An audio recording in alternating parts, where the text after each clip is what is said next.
అందరు బాగున్నారా? నేను బాగున్నాను. ఈరోజు పీవీటీలో ఒక షాప్కి వచ్చాను. లేటెస్ట్గా ఒక ఇక్కత్ శారీస్ వాళ్ళు కూడా ఎప్పటికప్పుడు ట్రెండ్ మారుస్తున్నారు. మేడం పరిచయం చేస్తారండి. నమస్తే మేడం. నమస్తే మేడం. చూపించండి, ఏం వెరైటీ వచ్చింది చూపించండి. ఈరోజు మీకు స్పెషల్గా డిజైనర్ శారీ చూపిస్తాను చూడండి.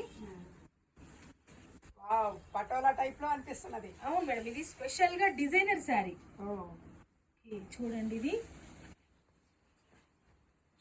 శారీ మొత్తము ఇలా వస్తుంది, జంగల్ థీమ్ మేడం. డిజైనర్ శారీ. ఇది వచ్చేసి పళ్ళు కూడా మీకు మంచి డిజైన్ తో వస్తుంది, వితౌట్ జరీతో వస్తుంది ఈ శారీ. సో ఈ శారీ అయితే చేనేత దినోత్సవం హ్యాండ్లూమ్ డిజైనర్ పోటీలు అయితే గట్టి పోటీ ఇచ్చింది. చాలా సూపర్ గా ఉండే శారీ, మంచి స్పెషల్ గా ఉండే శారీ మేడం. ఇది చాలా బాగుంది మేడం. ప్లెయిన్ బ్లౌజ్ వచ్చింది. ప్లెయిన్ ఫుల్ డిజైన్ వచ్చింది కాబట్టి ప్లెయిన్ బ్లౌజ్ వస్తుంది. Different. Thank you. Okay madam, thank you.